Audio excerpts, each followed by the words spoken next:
the Chinese proverb, right?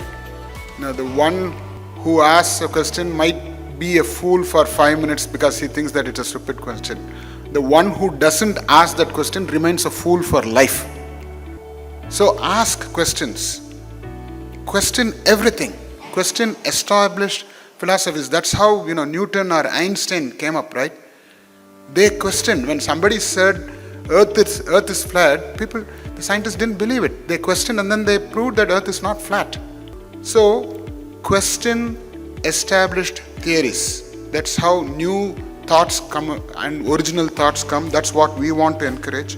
So the system change happens and you need to be prepared for it. You need to be proactive in approaching your professor and getting your answers.